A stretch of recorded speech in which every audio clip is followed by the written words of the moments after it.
Anne Stanhope, proud, ambitious and ruthless. At least that's how history remembers her.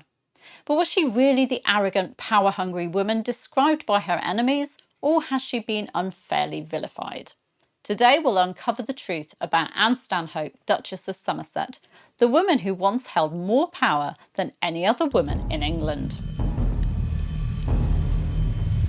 Anne was born in around 1510, the only child of Sir Edward Stanhope and Elizabeth Boucher. Her father died when she was very young, and her mother married Sir Richard Page, a courtier who'd been imprisoned for a time in May 1536 at Anne Boleyn's downfall. Anne Stanhope's connection to the Tudor court began early. She likely served Catherine of Aragon as a maid of honour, but her real rise began when she married Edward Seymour sometime before 1535. Edward was the older brother of Jane Seymour, the woman who'd become Henry VIII's third wife and the mother of his heir, Edward VI. When Jane Seymour married Henry VIII in 1536, the Seymours shot to power.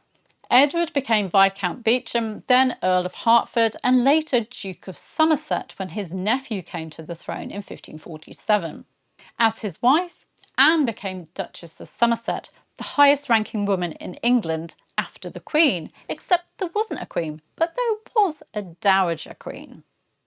With Edward as Lord Protector during Edward VI's reign, Anne held immense influence.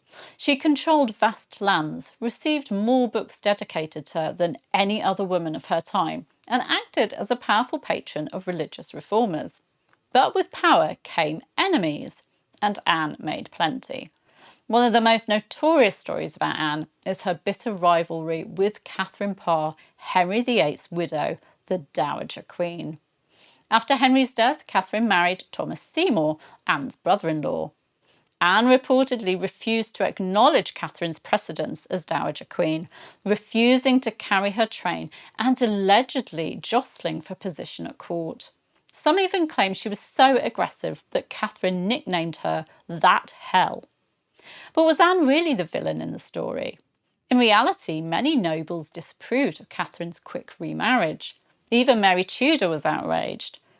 Anne's reaction may have been less about personal pride and more about upholding court traditions. Anne's greatest test came when her husband's brother, Thomas Seymour, was executed in 1549 for treason. Some later sources claim that Anne encouraged Edward to execute his own brother, but at the time no one blamed her. However, Edward Seymour's rule as Lord Protector was unstable. His reforms angered the nobility, and in 1551 Warwick orchestrated Edward's removal from power. Both Edward and Anne were arrested and imprisoned in the Tower of London. In January 1552, Edward Seymour was beheaded, and Anne lost both her husband and her brother, Sir Michael Stanhope, who was also executed. She was finally released after Mary I's succession in 1553. After her husband's death, Anne remarried, marrying Francis Newdigate, a former servant of Edward Seymour. Though no longer politically powerful, she remained respected at court. However, tragedy struck again when her son Edward Seymour secretly married Lady Catherine Grey, Elizabeth I's cousin, first cousin once removed. This marriage was seen as a threat to the throne, and both were imprisoned. Anne fought tirelessly for her son's release, writing letters to Queen Elizabeth, William Cecil and Robert Dudley.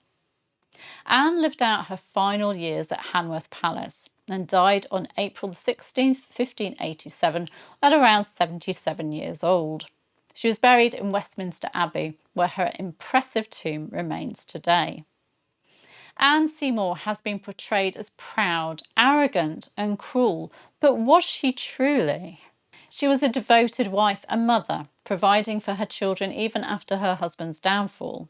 She was a woman of strong religious convictions, supporting Protestant reformers and commissioning books.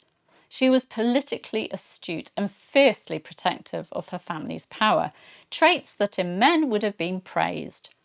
Perhaps Anne was simply a strong woman in a time when powerful women were feared and vilified. So, was Anne Stanhope the ambitious villain her enemies painted her to be, or was she simply a powerful woman in a world that didn't tolerate female ambition? Do let me know your thoughts in the comments. And if you love Tudor history, don't forget to like, subscribe, and also check out my other videos. See you soon. Bye bye.